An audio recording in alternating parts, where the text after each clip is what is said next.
السلام عليكم ورحمة الله وبركاته. إن الحمد لله نحمده ونستعينه ونستغفره. من يهده الله فلا مضل له ومن يضلله فلا هادي له. وأشهد أن محمدا عبده ورسوله أما بعد. فإن أصدق الحديث كتاب الله وخير الهدي هدي محمد صلى الله عليه وسلم وشر الأمور محدثاتها وكل محدثة بدعة وكل بدعة ضلالة وكل ضلالة في النار.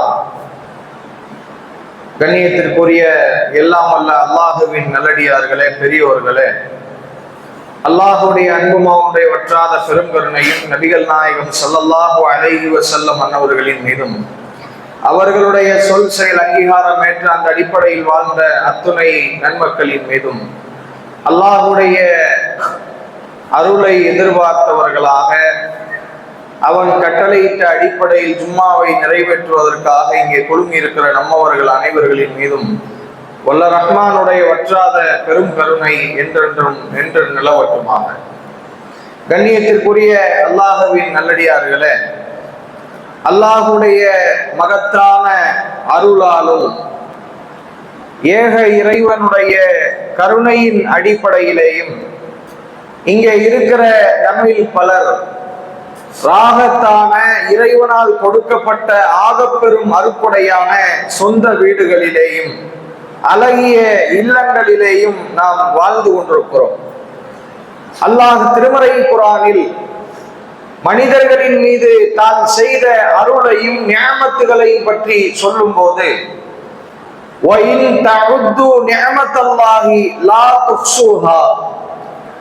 மனிதர்களே, இறைவனால் உங்கள் மீது செய்யப்பட்ட அந்த அருட்கொடைகளை நீங்கள் உலகத்திலே எண்ண ஆரம்பித்தீர்கள் என்றால், எண்ணிக்கையில் நீங்கள் கொண்டு வர முயன்றீர்கள் என்றால் லா துஹ்ஸூஹா, மனிதர்களை உங்களுக்காக இறைவன் செய்த அருளை உங்களால் எண்ணி முடிக்க முடியாது என்று படைத்த ரப்புல் ஆலமீன் திருமறை குர்ஆனில் நமக்கு சொல்கிறார். அந்த அடிப்படையில் அல்லாஹுவால் மனிதர்களாகிய நாம், குறிப்பாக முஸ்லிம்களாக வாழக்கூடிய நாம், நம்முடைய வாழ்க்கையில் ஏராளமான அருட்கொடைகளை இறைவன் புறத்திலிருந்து பெற்றிருக்கிறோம். அந்த அருட்கொடைகளில் ஆகச்சிறந்த அருட்கொடை தான் நாம் வாழ்ந்து கொண்டிருக்கிற நம்முடைய இல்லங்கள், வீடுகள். திருமறை குர்ஆனிலே அதை பற்றி அல்லாஹ் ரப்புல் ஆலமீன் சொல்லும் போது, வல்லாஹு ஜஅல மின் புயூதிக்கும் சகனா, உங்களை படைத்த இறைவன் தான் உங்களுடைய வீடுகளை உங்களுக்கான அமைதிக்கான இடங்களாக ஆக்கி வைத்திருக்கிறார். அந்த அடிப்படையில் படைத்த ரப்புல் ஆலமீனால் மனிதர்கள் தேடிக்கொண்டிருக்கிற நிம்மதிக்கான இடமாக அவர்களுக்கான வீடுகளை தான் நாம் கொடுத்திருக்கிறோம் என்று திருமறை குர்ஆனில் அல்லாஹ் ரப்புல் ஆலமீன் என்ன செய்கிறான்? அழகாக பேசுகிறான். அதே போன்று திருமறை குர்ஆனில் இன்னும் பல இடங்களை நாம் புரட்டி பார்க்கிற பொழுது, வரலாற்றில் யாரையெல்லாம் அல்லாஹ் இல்லங்கள் அற்றவர்களாக ஆக்கிவிட்டானோ, யாரையெல்லாம் அல்லாஹ் வீடுகள் அற்றவர்களாக ஆக்கிவிட்டானோ, அப்படிப்பட்டவர்களுடைய வரலாற்றை நாம் படிக்கிற பொழுது அவர்கள் அத்துணை பேர்களும் அல்லாஹ்வின் கோபப்பார்வைக்கு ஆளானவர்களாக வரலாறு நமக்கு பேசுகிறது. ஆது சமூக கூட்டங்களை நாம் அழித்தோம், அவர்களை வீடற்றவர்களாக ஆக்கினோம் என்று அல்லாஹ் பேசுகிறார். சில கூட்டத்தார்களை பற்றி அல்லாஹ் பேசும்போது அவர்கள் வாழ்ந்த வீடுகள் பகல் விடுகிற நேரத்தில் அங்கே வீடுகள் இருந்ததா என்று கேள்வி எழுப்புகிற நிலையில் அவர்களுடைய இல்லங்களை நாம் மாற்றிவிட்டோம் என்று திருமறை குர்ஆனில் அல்லாஹ் பேசுகிறான். அந்த அடிப்படையில் இறைவனால் பாக்கியம் பெற்ற மக்களாக, இறைவனுடைய அருள் மலையில் நனையக்கூடிய மக்களாக நம்மில் அத்துணை பேர்களும் இருக்கிறோம். சிலர் சொந்த வீடுகளில் இருக்கலாம், சிலர் வாடகை வீடுகளில் இருக்கலாம். ஆக மொத்தத்தில் அத்துணை பேர்களும் அழகிய இல்லங்களில் இன்றைக்கு அமர்ந்து கொண்டிருக்கிறோம். அதை இறைவனுடைய அருளுக்குரிய சின்னம் என்றும் திருமறை குர்ஆன் பேசுகிறது. அது நிம்மதிக்கான இடம். உங்களுடைய வாழ்க்கையில் நீங்கள் நிம்மதி அடைவதற்கும் ஆசுவாசப்படுவதற்குமான அழகிய இடத்தை நாம் உங்களுக்கு அருள் செய்திருக்கிறோம் என்று திருமறை குர்ஆனிலே அல்லாஹ் ரப்பல் ஆலமீன் பேசுகிறார். அப்படிப்பட்ட இல்லங்களை பெற்றிருக்கக்கூடிய நாம், அப்படிப்பட்ட வீடுகளை பெற்றிருக்கிற நாம், அந்த வீடுகளை அல்லாஹ்வுடைய அருள் பொருந்திய இடங்களை இறை நினைவால் அலங்கரித்திருக்கிறோமா என்பதை சற்று சிந்தித்து பார்க்க கடமைப்பட்டிருக்கிறோம். பல வீடுகளில் பலர் சொல்லலாம், வீட்டுல நிம்மதியே இல்லை, பலர் புலம்பக்கூடிய காட்சியை பார்க்கிறோம். வீட்டுக்கு போகவே பிடிக்க மாட்டேங்குது அப்படிலாம் புலம்புவாங்க. டீ கடைகளிலே நண்பர்களோடு நேரத்தை அதிக அளவிலே செலவழிக்கக்கூடிய மக்கள், ஒரு டூருக்கு போய்விட்டு வந்தால் ஆசுவாசமாக இருக்கு என்று சொல்லக்கூடிய மக்கள், எனக்கு வேலையோடைய பிரஷர்னால நான் டூருக்கு போறேன்னு சொல்லக்கூடிய மக்கள் ஒரு சாரார் இருந்தாலும் கூட வீட்டில இருந்து கொஞ்சம் ரிலீவ் ஆகணும், வீட்டில இருந்து கொஞ்சம் நிம்மதி கிடைக்கணும் என்று எங்க நிம்மதி இருக்குன்னு அல்லாஹ் சொன்னானோ அந்த வீட்டை விட்டு விட்டு வெளியில் நிம்மதியை தேடி ஓடக்கூடிய காட்சியை பார்க்கிறோம். ஏன்? இறைவனால் எங்கே நிம்மதி இருக்கிறது என்று சொல்லப்பட்டதோ அந்த வீட்டில் நிம்மதி இல்லாமல் போவதற்குரிய காரணம் என்ன? பல வீடுகளிலே 4 சுவத்துக்குள்ள நடக்கிற பல விஷயங்கள் வெளியே தெரிந்திடக் கூடாது என்று உள்ளத்திற்குள்ளே பூட்டி வைத்து அல்லாஹ்விடத்தில் மாத்திரம் கதறக்கூடிய எத்தனையோ மக்களை நாம் இன்றைக்கு பார்க்கிறோம். வெளியில சொல்ல முடியாது. தன்னுடைய மனைவியால், தன்னுடைய கணவரால், தான் சார்ந்திருக்கிற நம்முடைய பிள்ளைகளால், நம்முடைய பெற்றோர்களால் குடும்பத்துக்குள்ள ஏகப்பட்ட பிரச்சனைகள், ஏகப்பட்ட சண்டை சச்சரவுகள், அதையெல்லாம் வெளியே சொல்ல முடியாத ஒரு சூழ்நிலைக்கு ஆளாகி வீட்டிற்குள்ளே நிம்மதி இல்லாத எத்தனையோ பல மனிதர்களை உலகத்தில் நம்மால் பார்க்க முடிகிறது. மன குமுறலோடு வாழ்ந்து கொண்டிருக்கிறார்கள். அப்படிப்பட்ட நிலையெல்லாம் ஏன் உருவாகிறது? அல்லாஹ்வை ஏற்றுக்கொண்டோம் என்று சொல்கிறார்கள், முகம்மது என்கிற இறை தூதருடைய வழியில் தான் நடப்போம் என்று சொல்லுகிற இந்த இஸ்லாமிய உம்மத்தை சார்ந்த எத்தனையோ பெண்கள் வழிகட்டு போகக்கூடிய காட்சியை பார்க்கவில்லையா? எத்தனையோ ஆண் இளைஞர்கள் வழிகட்டு போகக்கூடிய காட்சியை பார்க்கவில்லையா? அவர்களை சார்ந்திருக்கிற தாய் தந்தையர்களுடைய உள்ள குமுறலை நம்மால் கண் முன்னால் பார்க்கவில்லையா? வீடுகள் நிம்மதியை தரக்கூடிய இடங்களாக இருக்க வேண்டும். மாறாக அந்த வீடுகள் இன்றைக்கு நிம்மதியை தொலைத்த நிலையில் நம்மில் பலருடைய குடும்பங்களில் இருக்கிறது. என் வீட்டுல பிரச்சனையே இல்லை, யாராவது ஒருத்தர் சொல்ல முடியுமா? என் வீட்டுல பிரச்சனையே கிடையாது, ஒரு சஞ்சலமும் கிடையாது, ஒரு சங்கட்டமும் கிடையாது, என் பிள்ளையால் எனக்கு மன ஆரோக்கியம் இருக்கிறது, என் மனைவியால் எனக்கு நல்ல முறையில் மனசு ஆசுவாசப்படுகிறது, என்னுடைய தாய் தந்தையர்களால் ஆசுவாசப்படுகிறது, என்னோடு சேர்ந்திருக்கிற அண்ணன் தம்பிகளால் எந்த பிரச்சனையும் இல்லை என்று சொல்லுகிற ஒருத்தரை காட்ட முடியுமா? யார் மூலமாவது ஏதோ ஒரு பிரச்சனையை அனுதினமும் சந்தித்துக் கொண்டிருக்கிறோமே. இதுக்கெல்லாம் என்ன தீர்வு?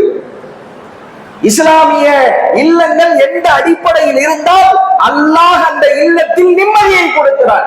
சிந்தித்து பார்க்க வேண்டுமா இல்லையா?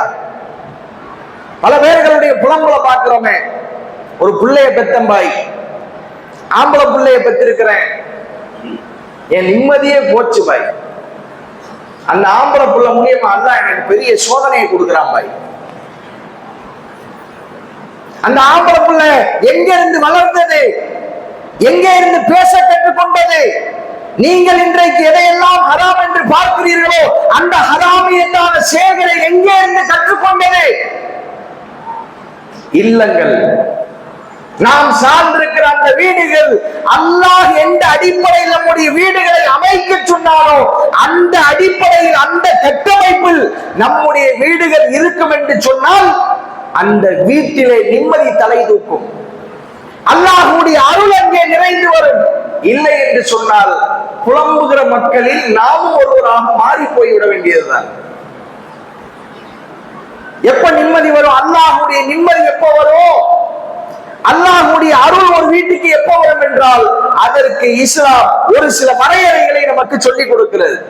அதிலே அடிப்படையான ஒன்றுதான் வீட்டிலே இருக்கக்கூடிய அத்துணை மக்களும் ஒரு குடும்பத்தில் வசிக்கிற அத்துணை மக்களும் அல்லாஹுவின் சிந்தனையை அனுதினமும் மெருகேற்றிக் கொள்ளுங்கள் இஸ்லாம் சொல்லுகிறது. அல்லாஹ்வுடைய தூதர் நபிகள் நாயகம் ஸல்லல்லாஹு அலைஹி வஸல்லம் அவர்கள் நமக்கு சொன்னார்கள், மஸலுல் பைத்தி யுذ்கருல்லாஹு ஃபீ, எந்த வீட்டில் எந்த இல்லத்தில் அல்லாஹ் நினைக்கப்படுகிறானோ, அல்லாஹ் பேசப்படுகிறானோ அப்படிப்பட்ட வீட்டுக்கு உதாரணம். வமஸலுல் பைத்தில்லதி லா யுذ்கருல்லாஹு ஃபீ, எந்த வீட்டிலே அல்லாஹ்வுடைய சிந்தனை இல்லையோ, அல்லாஹ்வுடைய பேச்சு இல்லையோ, அவனை பற்றியான சிந்தனை இல்லாத வீடு. இந்த ரெண்டு வீட்டுக்கு வித்தியாசத்தை நபிகள் நாயகம் ஸல்லல்லாஹு அலைஹி வஸல்லம் அவர்கள் சொன்னார்கள். அல் மையித் வல் ஹை, அல்லாஹ்வை நினைத்து வாழுகிற இல்லங்கள், அல்லாஹ்வுடைய சிந்தனை இருக்கிற வீடுகள் உயிரோடு இருக்கிற மனிதனுக்கு சமம். அதுக்கு உதாரணம், எந்த வீடுகளிலே அல்லாஹ்வுடைய சிந்தனையும் அவருடைய நினைப்பும் இல்லாமல் போய்விடுகிறதோ அல் மையித், அந்த கூட்டம், அந்த வீடுகள், அந்த வீடுகளில் இருப்பவர்கள் செத்தவர்களுக்கு சமமானவர்கள். உயிரோடு இருக்கும் போது இப்ராஹிம் பாய், உயிரோடு இருக்கும் போது அப்துல் நாசர் பாய், மௌத்தா போய் கிடக்கிறார் ஒருத்தர், அவருக்கு பேர் இருக்கு இப்ராஹிம் பாய் தான் அவருடைய பெயர். மரணித்து விட்டால் பாடியை துப்புங்கன்றுவாங்க. இப்ராஹிம் பாயை துப்புங்கன்னு சொல்லுவாங்க. இப்ராஹிம் பாய் மௌத்தா போயிட்டாரு, அவர் உடம்ப தூக்குங்க, அவர் ஜனாசாவை தூக்குங்க. மரணித்து விட்டால் மதிப்பில்லை, மரணித்து விட்டால் மரியாதை கிடையாது. அப்படிப்பட்ட உலகத்திலே வாழ்ந்து கொண்டிருக்கிற நமக்கு அல்லாஹ்வுடைய தூதர்கள் சொன்னார்கள், உயிரோடு இருக்கிற மனிதனுக்கு சமமானவர்கள் யார் என்று சொன்னால், எந்த வீட்டில் அல்லாஹ்வுடைய சிந்தனையும் அவனுடைய பேச்சும் இருக்கிறதோ அந்த வீட்டிலே அந்த வீடு உயிர்ப்போடு இருக்கிறது. எந்த வீட்டிலே அல்லாஹ்வுடைய சிந்தனையும் அவனுடைய பேச்சுக்களும் இல்லையோ, அவன் தூண்டப்படவில்லையோ, அந்த வீடு செத்தவர்களுக்கு சமமானது. கொஞ்சம் சிந்தித்து பாருங்கள், இன்றைக்கு இஸ்லாமிய வீடுகளுடைய நிலை என்ன? இறை நினைவை அதிகப்படுத்துகிற எத்தனை காரியங்களை நம்முடைய வீடுகளில் செய்கிறோம். அதிகபட்சம் பெண்களாக இருப்பின் கடமையான தொழுகையை வீட்டில் தொழுவோம். ஆண்களாக இருக்கக்கூடிய நம்முடைய நிலைகள் என்ன? பள்ளிவாசல்ல வந்து கடமையான தொழுகையை நிறைவேற்றியாச்சு. நபிகளார் சொன்னார்கள், உங்களுடைய வீடுகளை உயிர்ப்போடு வைப்பதற்கு, இறை நினைவை நீங்கள் அதிகப்படுத்துவதற்கு உண்டான ஒரு தளமாக உங்களுடைய வீடுகளை மாற்றுவதற்கு ஒரு அழகிய வழி, உபரியான தொழுகையை உங்களுடைய வீடுகளில் தொழக்கூடிய பழக்கத்தை நீங்கள் ஏற்படுத்திக் கொள்ளுங்கள். எத்தனை பேர் தொழுகிறோம்? சுன்னத்தான தொழுகையை கூட பள்ளிவாசலில் வந்து நிறைவேற்றுகிறோம். ஆனால் உங்களுடைய பிள்ளைகள் உங்களை சார்ந்திருக்கக்கூடிய மக்கள் பார்க்கும் வண்ணம் உபரியான தொழுகைகளை நீங்கள் வீட்டில் தொழுங்கள். நபிகளார் அதைத்தான் சொன்னார்கள், ஆண்கள் கடமையான தொழுகைகளை பள்ளியில் வந்து நிறைவேற்றட்டும், உபரியான தொழுகைகளை அவர்கள் வீட்டில் நிறைவேற்றுவதுதான் சிறந்தது என்று அல்லாஹ்வுடைய தூதர் ஏன் சொன்னார்கள்? ஒரு வீடு என்றால், ஒரு இல்லம் என்றால் அல்லாஹ்வுடைய நினைவை அதிகப்படுத்துகிற இடமாக அது இருக்க வேண்டும். அதனால்தான் உபரியான தொழுகையை நீங்க வீட்டுல தொழுங்கன்னு ரசூலுல்லாஹ் சொன்னாங்க. அல்லாஹ்வுடைய தூதர் அப்படி தொழுதும் காட்டி இருக்கிறார்கள். கடமையான தொழுகைகளுக்கு சுன்னத்தான தொழுகைகளை வீட்டுல தொழுவாங்க. இரவு நேரம் ஆகிவிட்டால் அந்த இரவு நேரத்தில் கூட விழித்தெழுந்து தொழுவார்கள். வீட்டில் யாரேனும் விழித்திருந்தால், முழிச்சிருந்தாங்கன்னா அவங்களை சேர்த்து தொழ வைப்பாங்க அல்லாஹ்வுடைய தூதர். நாம நம்முடைய குடும்பங்கள்ல ரமலானை விடுத்து எந்த நேரங்களில் உபரியான தொழுகையை நாம் சேர்த்து தொழுதிருக்கிறோம்? கொஞ்சம் சிந்தித்து பாருங்கள். நீங்க கல்யாணம் பண்ண ஆட்கள் இருப்பீங்க, கல்யாணம் பண்ணி 40 வயசு வந்த ஆட்கள் நம்ம இருப்போம், 50 வயசு கடந்த ஆட்கள் இருப்போம். திருமணம் முடிச்ச நாளில் இருந்து அல்லது எனக்கு விவரம் அறிந்து பாப்பா அம்மாவோடு வாழ்ந்த அந்த காலகட்டத்தில் இருந்து கடமையான தொழுகையை தவிர்த்து உபரியான தொழுகையை நானே என் பாப்பாவும் சேர்ந்து தொழுதிருக்கிறோம், நானே என் மனைவியை சேர்ந்து தொழுதிருக்கிறோம், நானே என் பிள்ளைகளை சேர்ந்து தொழுதிருக்கிறோம், நானே என் அண்ணன் தம்பிகளை சேர்ந்து தொழுதிருக்கிறோம். வீட்டுல அந்த நிலையை இஸ்லாமிய குடும்பங்களில், இல்லங்களில் இன்றைக்கு பார்க்க முடிகிறதா? அல்லாஹ்வுடைய தூதர் இந்த வழக்கத்தை ஏற்படுத்தி இருக்கிறார்கள். அவங்களுடைய ரொட்டீனான வாழ்க்கையிலே உபரியான தொழுகைகளை அதிகமாக வீட்டுல தொழுவாங்களா. அந்த பழக்கத்தை ஏன் ஏற்படுத்துறாங்க தெரியுமா? அதை பார்த்து சிறு வயதிலிருந்தே வளரக்கூடிய பிள்ளைகள் வீட்டுல தொழுவணும், வீட்டுல அல்லாஹ்வை நினைக்கணும், வீட்டுல உட்கார்ந்து துவா செய்யணும், வீட்டுல உட்கார்ந்து திக்ர் செய்யணும் என்கிற சிந்தனையோடு அந்த பிள்ளைகள் வளருவார்கள். ஆனால் அந்த கட்டமைப்பை இன்றைக்கு இஸ்லாமிய குடும்பங்களில் காணாமல் போயிருக்கிறது. நபிகள் நாயகம் ஸல்லல்லாஹு அலைஹி வஸல்லம் அவர்கள் சொன்னார்கள், லா தஜஅலு புயூதிக்கும் மகாபிர், உங்களுடைய வீடுகளை கபிர்ஸ்தான்களாக மாற்றி விடாதீர்கள். ரசூலுல்லாஹ் சொல்றாங்க, நீங்கள் வசிக்கிற இல்லங்களை, நீங்கள் வசிக்கிற வீடுகளை கபிர்ஸ்தான்களாக மாற்றி விடாதீர்கள். அஷ்-ஷைத்தானு யன்ஃபிரு மினல் பைத்தில்லதி துக்ராஉ ஃபீஹி சூரத்துல் பக்ரா, எந்த வீட்டிலே சூரத்துல் பக்ரா ஓதப்படுகிறதோ அந்த வீட்டை விட்டு ஷைத்தான் விரண்டு ஓடுகிறானாம். கொஞ்சம் சிந்தித்து பாருங்கள். வீடுகளிலே பெண்கள் திருமறை குர்ஆனை ஓதுகிறார்கள், ஆண்களாகிய நம்முடைய நிலை என்ன? இது பெண்களுக்கு மட்டும் சொல்லப்பட்ட சட்டமா, அல்லது ஆண்களையும் பொதுவாக அடக்குகிற சட்டமா? வீட்டுல உட்கார்ந்து திருமறை குர்ஆனை ஓதுகிற வழக்கம் நம்மில் எத்தனை பேர்களிடத்தில் இருக்கிறது? நபிகளார் சொன்னார்கள், வீட்டுல அல்லாஹ்வுடைய வசனங்களை நீங்க ஓதுங்க. அப்படி ஓதாத வீடுகள் குழி தோண்டி புதைக்கப்படுகிற, பிணங்களை புதைக்கிற கபர்ஸ்தானுக்கு சமம். நமக்கு நினைவிருந்து எத்தனை பேர்கள் ரமலான் அல்லாத மற்ற நாட்களில் மனைவியோடு சேர்ந்து திருமறை குர்ஆனை ஓதி இருக்கிறோம். அவள் ஓத நான் கேட்பேன், நான் ஓத அவள் கேட்பாள். எத்தனை குடும்பங்களில், இஸ்லாமிய குடும்பங்களில் இந்த நிலை இருக்கிறது. கொஞ்சம் முன்னாடி தள்ளி வந்துட்டீங்கன்னா அந்த வாசல்ல நிக்கிறாங்க நிறைய பேர், கொஞ்சம் நெருங்கி வாங்க, அல்லாஹ் உங்களுக்கு அருள் செய்வான். அப்ப எத்தனையோ குடும்பங்களில் இறை நினைவை அதிகப்படுத்துகிற இது போன்ற வழிமுறைகள் காணாமல் போயிருக்கிறது. ஆனால் நபிகளாருடைய வழிமுறையை நீங்கள் எடுத்து பார்த்தீர்கள் என்று சொன்னால், திருமறை குர்ஆனை குடும்பத்தார்களோடு சேர்ந்து வீட்டிலே ஓதுவார்களாம். எந்த அளவிற்கு என்றால், அழகான ஒரு செய்தியை ஹதீஸ்களிலே நம்மால் படிக்க முடிகிறது. அல்லாஹ்வுடைய தூதர் பல நேரங்களிலே தன்னுடைய மனைவியின் மடியில் படுத்து திருமறை குர்ஆனை ஓதுவார்கள். அல்லாஹ்வுடைய வேத வரிகளை, அல்லாஹ்வுடைய வேத வசனங்களை தன்னுடைய மனைவி அமர்ந்திருக்க, மனைவியினுடைய மடியில் தலை சாய்த்து திருமறை குர்ஆனை படித்தார்கள். எத்தனையோ செய்திகளை நம்மால் பார்க்க முடிகிறது. அப்படி எத்தனை பேர்கள் நம்ம குடும்ப கட்டமைப்பை இப்படி அமைக்கிறோமா? பிள்ளைங்களோடு குர்ஆனை ஓதுறது, மனைவியோடு குர்ஆனை ஓதுறது, அந்த வசனங்களுக்குரிய தமிழ் அர்த்தத்தை படிப்பது, ஒருவர் கேட்பது,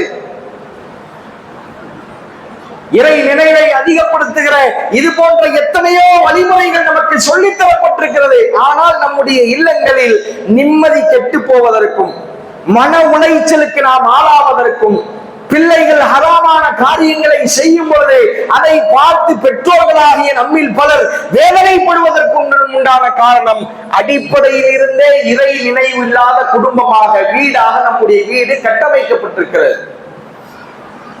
வீட்டுல நல்ல டைல்ஸ் போட்டிருக்கிறேன், வீட்டுல நல்ல பெயிண்ட் அடிச்சிருக்கிறேன், வீட்டுல நல்ல லைட் போட்டிருக்கிறேன், 32 என்ன 65 இன்ச் டிவி மாட்டி இருக்கிறேன், சிங்கிள் டோர் ஃப்ரிட்ஜ் என்ன டபுள் டோர் ஃப்ரிட்ஜ் வச்சிருக்கிறேன், வீட்டில் எல்லாம் அழகு.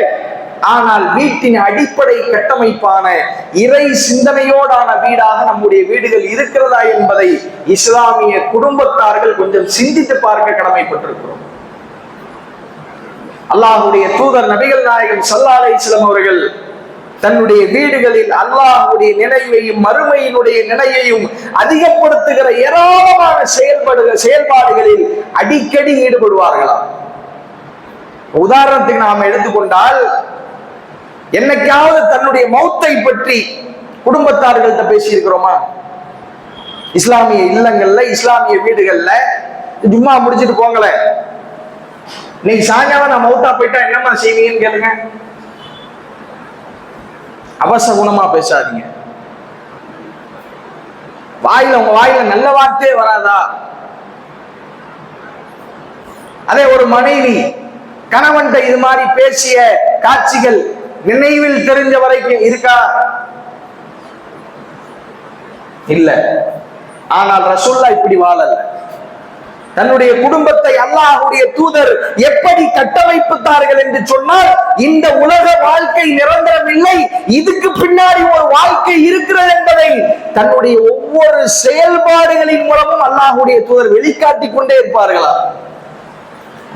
உதாரணத்திற்கு நபிகளாருடைய வாழ்க்கை வரலாற்றை படிக்கும் போது ஒரு செய்தியை நாம் படிக்கிறோம். அல்லாஹ்வுடைய தூதர் ரசூலுல்லாஹி ஸல்லல்லாஹு அலைஹி வஸல்லம் அவர்கள் ஒரு முறை தன்னுடைய மனைவியுடைய வீட்டிலே இருக்கிறார்கள். நல்ல மேகம் எல்லாம் அப்படியே கருகும்னு வந்து நிக்குது. அன்னைக்கு நபிகளார் அந்த மேகத்தை பார்க்கிறார்கள். வீட்டை விட்டு வெளியே போறாங்க, வானத்தை பார்க்கிறாங்க, திரும்ப வீட்டுக்குள்ள வர்றாங்க. மறுபடியும் வெளியே போறாங்க, வானத்தை பார்க்கிறாங்க, திரும்ப உள்ள வர்றாங்க. இதை கவனித்த நபி ஸல்லல்லாஹு அலைஹி வஸல்லம் அவர்களுடைய மனைவி கேட்டார்கள், அல்லாஹ்வுடைய தூதரே, என்றைக்குமே இல்லாத ஒரு படபடப்பை உங்களிடத்தில் நான் இன்றைக்கு பார்க்கிறேன். எதனால இவ்வளவு படபடப்பு? வெளியே போறீங்க, உள்ள வரீங்க, ஒரு பரபரப்பாகவே இருக்கிறீங்க அல்லாஹ்வுடைய தூதரே, என்ன ஆச்சு கேட்கும் பொழுது அல்லாஹ்வின் தூதர் ரசூலுல்லாஹி ஸல்லல்லாஹு அலைஹி வஸல்லம் அவர்கள் தன்னுடைய குடும்ப மட்டத்திலே எப்படி மறுமை நிகழ்வை, உலகம் நிரந்தரம் இல்லை என்கிற சிந்தனையை அடிக்கடி பேசினார்கள் என்பதற்குண்டான ஆதாரத்தை பாருங்கள். யா ஆயிஷா, ஆயிஷாவே, இதோ நமக்கு மேல நிக்கிற இந்த மேகத்தை எல்லாம் பாத்தியா? நாம நினைக்கிறோம் அல்லாஹ் இதையெல்லாம் மழைக்காக கொண்டு வந்து நிப்பாட்டி இருக்கிறான்னு சொல்லி, ஆனால் நமக்கு முன் சென்ற எத்தனையோ சமூக மக்களை அல்லாஹ் இந்த இது போன்ற மேகங்களை கொண்டும் காற்றுகளை கொண்டும் தான் அழித்தான் என்பதை நினைவில் வைத்துக் கொள்ளுங்கள். அழிவை பற்றி பேசி இருக்கிறோமா? நம்முடைய வாழ்க்கையின் முடிவை பற்றி பேசி இருக்கிறோமா? மரணத்தை பற்றி, மறுமையை பற்றி நம்முடைய வீடுகளில், நம்முடைய பிள்ளையிடத்தில், மனைவியிடத்தில், கணவனிடத்தில் பேசப்பட்டிருக்கிறதா? இல்லை. இறை சிந்தனையை அதிகப்படுத்துகிற எல்லா செயல்பாடுகளையும் நம்முடைய வாழ்க்கையில், நம்முடைய இல்லங்களில், வீடுகளில் நாம் அதிகப்படுத்திக் கொள்ள வேண்டும். அதிலே குறிப்பாக அடிப்படையாக இஸ்லாமிய வீட்டுக்கு அழகே என்ன தெரியுமா? நன்மையை ஏவி தீமையை தடுப்பது. ஆனால் நம்முடைய வீடுகளில் யாருக்கும் அதற்கு தகுதியே கிடையாது. பாப்பா மகனுக்கு சொல்ல முடியாத சூழ்நிலையில் அவர் இருக்கிறார். இவர் போன் நோண்டிக்கிட்டே இருப்பாரு, வீடியோ பார்த்துக்கிட்டே இருப்பாரு, ரீல்ஸ் பார்த்துக்கிட்டே இருப்பாரு. அவருக்கு டைம் போயிட்டே இருக்கும். 10 வயசுல ஒரு பையன் இருப்பான், 15 வயசுல ஒரு பையன் இருப்பான், அவனுக்கு படிக்க வேண்டிய ஒரு நேரம் இருக்கும். இவர் போனை பார்த்துக்கிட்டே பிள்ளைக்கு ஆர்டர் போடுவார், டேய் போனை பார்க்காத. இவர் பார்த்துக்கிட்டு இருப்பார். வீட்டுல பெண் பிள்ளைகள் தாய்மார்களோடு சண்டை. சாயங்காலம் பொழுது ஓடிடுச்சுன்னா புது படப்பாடல் புள்ள பார்த்துக்கிட்டு இருக்கும். தாய்க்கு பிள்ளைய கண்டிக்கணுமே, அவ தப்பு செய்யறாளேங்கிற ஒரு மன உறுத்தல் இருக்கு. கண்டிக்க முடியாத சூழ்நிலைக்கு அவர்கள் ஆளாக்கப்படுகிறார்கள். ஏன் தெரியுமா? 6 மணிக்கு அவ பாட்டு பார்க்கிறா, 7 மணிக்கு இவங்க நாடகத்துக்கு போயிடுவாங்க. தாய் சொல்ல முடியுமா? ஏமா இப்படிலாம் செய்யாதுன்னு சொல்லுகிற நிலையில் நம்மில் ஒவ்வொருவரும் இருக்கிறோமா என்பதை சுய பரிசோதனை செய்து பார்க்க வேண்டும். பாப்பா மகனுக்கு சொல்ல தகுதி இல்லை, பொம்பளை பிள்ளை தாய்க்கு சொல்ல தகுதி இல்லை, தாய் பிள்ளைகளுக்கு சொல்ல தகுதி இல்லை. இந்த நிலையில் இஸ்லாமிய கட்டமைப்பு, இஸ்லாமிய இல்லங்கள் இருக்கலாமா? கொஞ்சம் சிந்தித்து பாருங்கள். வல்தக்கும் மின்கும் உம்மத்தும் யதுஊன இலல் கைரி வ யஅமுருன பில் மஅரூஃபி வ யன்ஹவுன அனில் முன்கர். உங்களிலே ஒரு கூட்டம் இருக்கட்டும், அவர்கள் நன்மையை ஏவுகிறவர்களாக, தீமையை தடுப்பவர்களாக உங்களில் ஒவ்வொருவரும் இருக்கட்டும். வாப்பா மகனுக்கு ஒரு அறிவுரை சொல்லுகிறார் என்றால் அந்த அறிவுரை சொல்லுவதற்கு தகுதி வாய்ந்தவராக வாப்பா நடந்திருக்க வேண்டும், நடக்க வேண்டும். பிள்ளையை சீர்திருத்தம் செய்வதற்கு ஒரு தாய் ஆசைப்படுகிறார் என்றால் தான் சொல்லுகிற அறிவுரை எடுபடுவதற்கான வாழ்க்கையை ஒரு தாய் வாழ வேண்டும்.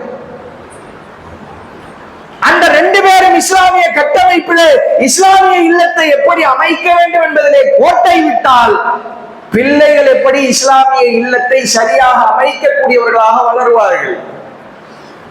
அல்லாஹ்வுடைய தூதர் இதிலே ரொம்ப கவனமாக இருந்தார்கள். சின்ன விஷயமா இருக்கும், நாம எல்லாம் என்ன நினைக்கிறோம், அதெல்லாம் சின்ன விஷயம் தானே அசால்ட்டா விடுறோம். ஆனால் நபிகளார் அந்த சின்ன விஷயத்தை கூட ஹலால் ஹராம் என்று தன்னுடைய பிள்ளைகளுக்கு பிரித்து காட்டினார்கள். நமக்கு என்ன, நம்மளை ஒரு 10 நிமிஷம் சும்மா விட்டா போதும், நான் வேலை பார்க்கறதுக்கு இந்த போனை கையில பிடி, அதுலதான் ஊர்பட்ட பலாய் முசீபத்துகள் எல்லாமே அதுல வந்துடும். புள்ள அழகா பாட்டு பாடும், புள்ள அழகா டான்ஸ் ஆடும். 10-15 வயசுல யூடியூப் சேனல் நடத்தக்கூடிய அளவுக்கு இன்னைக்கு வந்துடுறானே யூடியூப் சேனல். ஏன்? பிள்ளைகளுக்கு போன் மோகத்தை பெற்றோர்களாகிய நாமே அதிகப்படுத்தி கொடுத்து விடுகிறோம். ஆனால் அல்லாஹ்வுடைய தூதரை பாருங்கள், சின்ன விஷயங்களில் கூட தன்னுடைய பிள்ளைகளுக்கு ஹலால் ஹராம் என்பதை அவ்வளவு தெளிவாக எடுத்து சொன்னார்கள். ஒருமுறை தன்னுடைய பேரப்பிள்ளை ஒரு பேரிச்சம்பழத்தை எடுத்து சாப்பிடுகிறார்கள். நபிகளார் பார்க்கிறார்கள், இது பொது சொத்தா அல்லது நமக்கானதா என்று தெரியவில்லை. தன்னுடைய பேரப்பிள்ளையினுடைய வாயில் இருந்து தன்னுடைய விரலை விட்டு அந்த சாப்பிட்ட பேரிச்சம்பழத்தை அப்படியே வெளியே எடுக்கிறாங்க ரசூலுல்லாஹ். பொது சொத்து நமக்கு ஆகுமானது இல்லை, இது உனக்கு தெரியாதா, இது நமக்கு ஹராம் அப்படின்னு சொல்றாங்க ரசூலுல்லாஹ். ஒரே ஒரு பேரிச்சம்பழம், ஒரு சின்ன பேரிச்சம்பழத்தை வைத்து தன்னுடைய பிள்ளைகளுக்கு அல்லாஹ்வுடைய தூதர் பாடம் நடத்துகிறார்கள். இந்த பேரிச்சம்பழத்தை நீ சாப்பிடக்கூடாது, பிள்ளைங்களுக்கு மட்டும் சொல்லல, அதை தான் வாழ்க்கையிலும் கடைபிடிச்சாங்க. ரோட்ல நடந்து போறாங்க, இதே மாதிரி ஒரு பேரிச்சம்பழம் பார்க்கிறாங்க, ரசூலுல்லாஹ் அதை கையில எடுக்கிறாங்க, எடுத்துட்டு சொன்னாங்க, இது மாத்திரம் சதக்காவாக பொது சொத்தாவாக இல்லை என்று இருக்குமானால் இதை நான் சாப்பிட்டிருப்பேன், ஆனால் இதை இப்ப நான் சாப்பிட மாட்டேன். அந்த பேணுதல் அவர்களிடத்திலேயும் இருந்தது, பிள்ளைகளுக்கும் அதை கொண்டு வந்தார்களா இல்லையா? அந்த பேணுதல் முதலில் பெற்றோர்களுக்கு இருக்கும் என்றால் பிள்ளைகளும் ஆட்டோமேட்டிக்காக இஸ்லாமிய அடிப்படையில் இஸ்லாமிய கட்டமைப்பிலே வளருவார்கள். ஃபாத்திமா ரலியல்லாஹு அன்ஹா அவர்களுடைய வீட்டுக்கு ரசூலுல்லாஹ் ஒரு நாள் போறாங்க விருந்துக்கு. வீட்டின் முகப்பிலே ஒரு திரை சீலை தொங்கவிடப்பட்டிருக்கிறது, அதுல கொஞ்சம் உருவம் இருக்கிறது. ரசூலுல்லாஹ் அதை பார்க்கிறாங்க. பார்த்தவுடன் வீட்டிற்கு வந்தவர்கள் படபடன்னு திரும்ப போறாங்க, வீட்டுக்குள்ள போல. ஃபாத்திமா ரலியல்லாஹு அன்ஹா அவர்கள் வேகமாக போய் வாப்பாவிடத்தில் கேட்கிறார்கள், அல்லாஹ்வுடைய தூதரை வீட்டுக்கு வந்தீர்கள், ஏன் திரும்பி விட்டீர்கள்? ஃபாத்திமாவுடைய வீட்டிலே உருவம் இருக்கிறது, இது இருந்தா நான் வீட்டுக்குள்ள வரமாட்டேன், அல்லாஹ் இதை அனுமதிக்கவில்லை. ஒரு தந்தை எப்படி நடந்து கொள்கிறார் என்று பாருங்கள். உடனே அதை தான் செய்த அந்த தவறை ஃபாத்திமா ரலியல்லாஹு அவர்கள் திருத்திக் கொள்கிறார்கள். அதையும் வரலாற்றிலே பார்க்கிறோம். என் புள்ள என் பேச்ச கேட்கவே மாட்டான், எப்படி கேட்பான்? அடங்கவே மாட்டான் பாய், சொல் பேச்ச கேட்கவே இல்லை பாய்.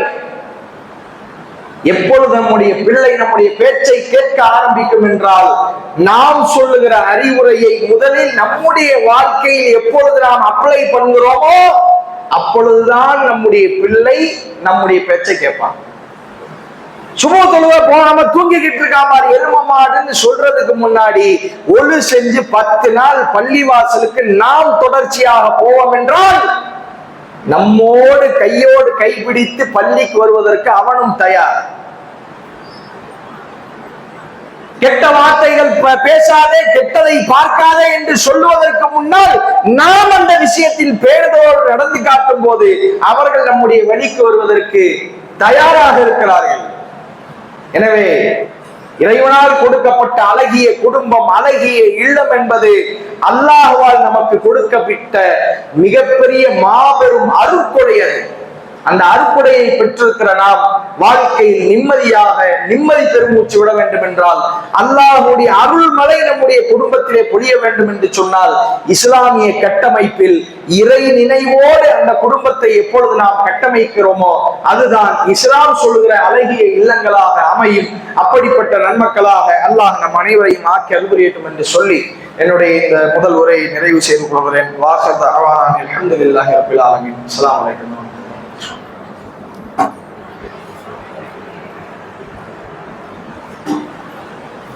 அல்ஹம்துலில்லாஹ். அல்லாஹும்ம ஸல்லி அலா முஹம்மத் வ அலா ஆலி முஹம்மத் கமா ஸல்லைத அலா இப்ராஹீம் வ அலா ஆலி இப்ராஹீம் இன்னக ஹமீதும் மஜீத். அல்லாஹும்ம பாரிக் அலா முஹம்மத் வ அலா ஆலி முஹம்மத் கமா பாரக்த அலா இப்ராஹீம் வ அலா ஆலி இப்ராஹீம் இன்னக ஹமீதும் மஜீத். கண்ணியத்திற்குரிய எல்லாம் அல்ல அல்லாஹ்வின் நல்லடியார்களே, அல்லாஹ்வுடைய மகத்தான பேரருளால் நம்முடைய கிளையின் சார்பாக மக்தபு மதர்சாக்கள் ஏற்பாடு செய்யப்பட்டு வளரும் பிள்ளைகளுக்கு திருமறை குர்ஆன் சீராக சிறப்பாக அவர்கள் ஓதத் தெரிந்தவர்களாக வளர வேண்டும் என்கிற மகத்தான ஒரு சிந்தனையின் அடிப்படையில நம்முடைய கிளையின் சார்பாக மக்தபு மதர்சா ஏற்பாடு செய்யப்பட்டு நல்ல முறையில அது சென்று கொண்டிருக்கிறது.